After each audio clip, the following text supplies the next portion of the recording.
این اتفاق قطعا برای تو هم خواهد افتاد. گوش کن.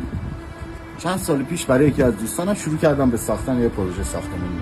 از اول این پروژه میدونستیم که لحاظ مالی این دوست من کم خواهد آورد. میگفت که آقا من این باید 2 شیفت کار کنم، فشار کاری خودم رو بیشتر کنم تا بتونم این پروژه رو ساپورت کنم. این اتفاق باعث شد کمتر زن و بچه‌ش رو ببینه و کمتر رفاه داشته باشه. خسته و فقط با آرزو و امید آینده داشت زندگی میکرد. و چقدر من آموختم از این دوستان که اینقدر جنگنده باشیم برای زن و بچه‌مون.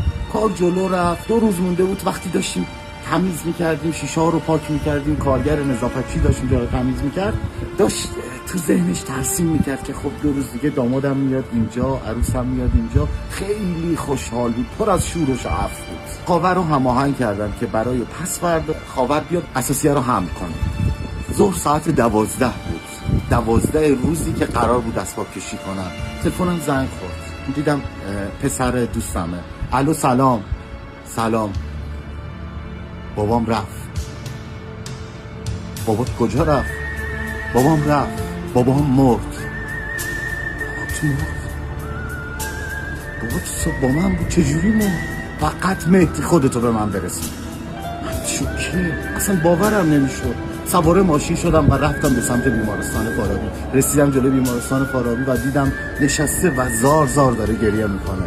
رفتم که ببینم وقتی که پدرش رو کشیدن از روی اون تخت سردخونه دوستم رو کشیدن بیرون، دیدمش تمام اون آرزوها و آینده‌ای که تو ذهنش ترسیم کرد دوباره جلوی چشام بود. گفتم حیف که تو برای آینده‌ای جنگیدی که هیچ تضمینی برای بودن خودت نبود. اینو گفتم که به این برسم. اول خودم، کسی به من قول نداده که فردا خواهی بود. امروزمون رو پیش فروش نکنیم برای آینده‌ای که درش تضمینی نیست. کسی آینده رو به ما قول نداده. به خدای مهربون سپردمتون. یا حق.